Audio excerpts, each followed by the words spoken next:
नमस्कार दोस्तों, मैं नीरज कुमार। हम लगातार आपको ज़िले में विभिन्न सामाजिक संगठनों में एवं विभिन्न राजनीतिक पार्टियों में सक्रिय लोगों से आपको रूबरू करवा रहे हैं। इसी क्रम में आज हमारे साथ हैं विद्यार्थी परिषद के जिला संयोजक पंकज सैनी, जिनसे हम बात करेंगे कि वो लगातार किस तरीके से संगठन में सक्रिय हैं, उनका संगठन ज़िले में किस तरीके से काम कर रहा है। इन सभी विषयों में हम बात करेंगे। राम राम। राम राम जी। हम सबसे पहले आपका परिचय जानना चाहेंगे। हमारे दर्शकों को आप अपना परिचय दीजिए। मैं मूलतः झुंझुनू से 15 किलोमीटर आगे अपना गांव बगड़ से रहने वाला हूं और मेरी प्राथमिक की शिक्षा बगड़ से हुई। उसके बाद कॉलेज मेरी अपने झुंझुनू से जिला मुख्यालय पर स्थित जो आर मोरार का कॉलेज है वहां से मेरी कॉलेज संपन्न हुई। उसके बाद पीजी के लिए मैंने नौलगढ़ से मैं पीजी कर रहा हूं अभी। आप विद्यार्थी परिषद में जुड़े हैं और आपने बताया कि आपका जन्म एक सामान्य परिवार में हुआ।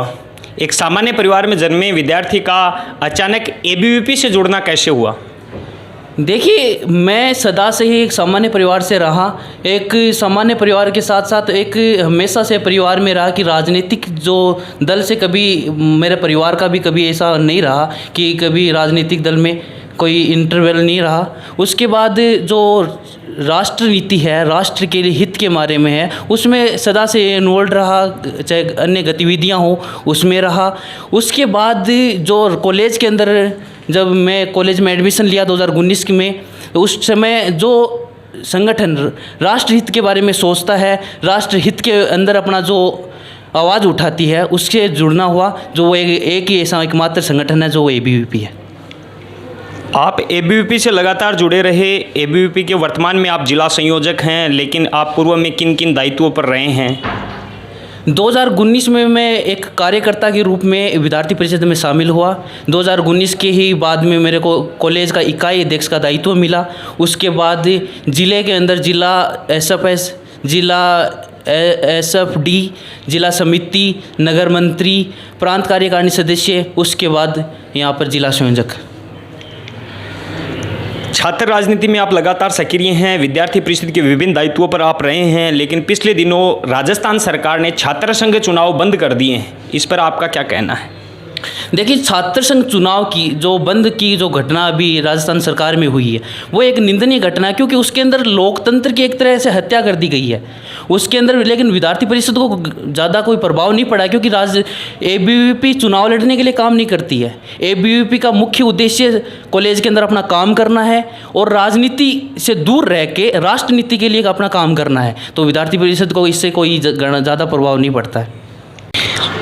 आपने कहा कि कांग्रेस सरकार ने छात्र संघ चुनाव बंद करके लोकतंत्र की हत्या की है, लेकिन इससे पूर्व में 2004 में से पहले भाजपा सरकार ने भी छात्र संघ के चुनाव बंद किए थे। क्या भाजपा सरकार ने भी छात्रों से डर करके लोकतंत्र की हत्या जैसा कदम उठाया था? देखिए, वो एक परिस्थितियां होती हैं। उस समय जो परिस्थितियां थी उसमें जो ये निर्णय लिया गया था वो हाई कोर्ट द्वारा लिया गया था, न कि राजस्थान सरकार द्वारा।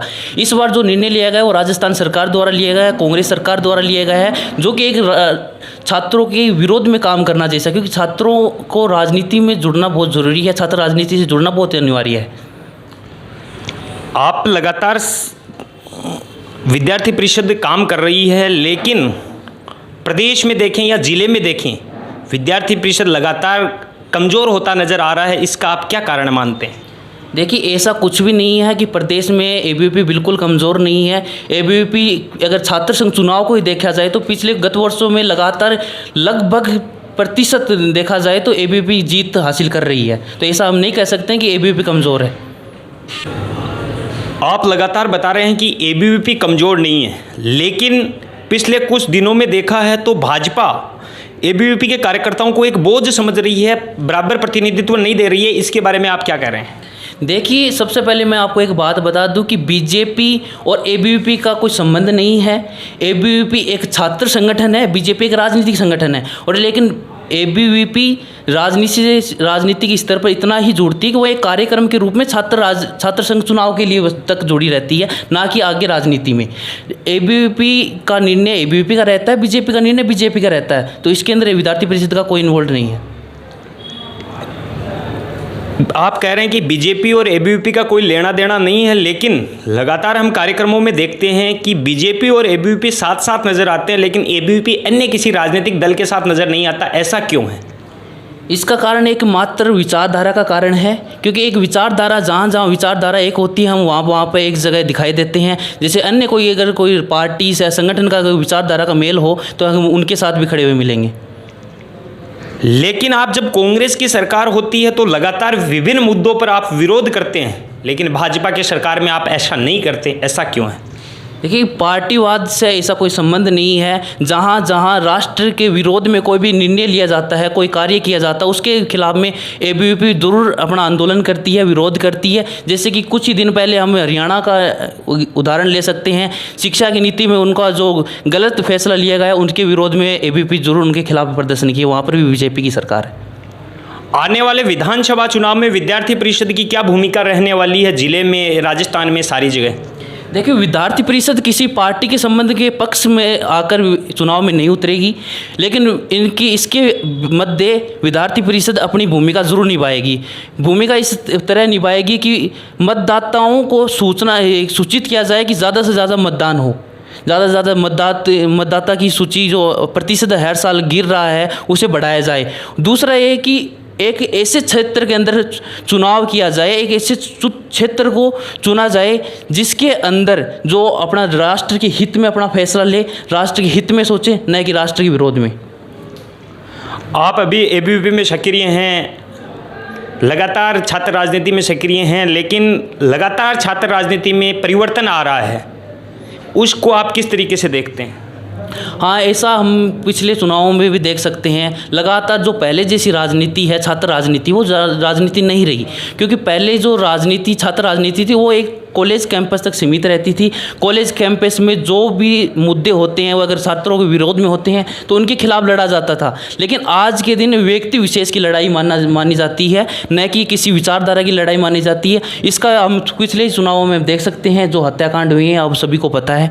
तो इसके लिए यही बड़ा बदलाव देखने को मिल रहा है अभी। आप एक सामान्य परिवार से आते हैं, लगातार छात्र राजनीति में सक्रिय हैं। आने वाले समय में आपकी राजनीतिक क्षेत्र में क्या रणनीति है? इसका निर्णय संगठन का ही होगा। संगठन में मैं काम कर रहा हूँ, संगठन में मैं सक्रिय हूँ। संगठन जब तक मेरे को मौका देगा संगठन में काम करेगा, मैं काम कर रहा हूँ। अगर संगठन को लगता है मेरे को किसी और क्षेत्र में काम करना चाहिए तो मैं उस क्षेत्र में काम करने के लिए सही हूँ। अंत में लगातार छात्र राजनीति में परिवर्तन आप देख रहे हैं, वर्तमान में जो विद्यार्थी हैं उनको आप कोई संदेश देना चाहेंगे? हाँ, मैं इसमें एक संदेश देना ज़रूर चाहूँगा कि हर व्यक्ति को छात्र राजनीति से ज़रूर जुड़ना चाहिए। हर छात्र को छात्र राजनीति से ज़रूर जुड़ना चाहिए, क्योंकि हर छात्र को अपनी आवाज़ उठाना चाहिए, अपने हक की आवाज़ उठानी चाहिए। किसी के पीछे खड़े होकर, किसी के दबाव में आकर कोई निर्णय नहीं लेना चाहिए। लेकिन आज की जो राजनीति बन चुकी है, एक व्यक्ति विशेष की, व्यक्ति की लड़ाई की, तो ऐसी राजनीति से दूर रहना चाहिए। बाकी छात्र राजनीति से ज़रूर जुड़े। ये थे हमारे साथ एबीवीपी के जिला संयोजक पंकज सैनी, जिनका कहना है कि लगातार छात्र राजनीति में परिवर्तन आ रहा है, लगातार छात्र राजनीति में धन बल, बाहुबल का बोलबाला बढ़ रहा है। विद्यार्थी परिषद किसी राजनीतिक संगठन का राजनीतिक दल से जुड़ा हुआ नहीं है, वो राष्ट्रवाद और राष्ट्र प्रथम के लिए काम करता है। इसके साथ ही हम आपको लगातार अन्य लोगों से मिलाते रहेंगे। आप हमारे चैनल पर पहली बार आए हैं तो चैनल को सब्सक्राइब जरूर कर लें।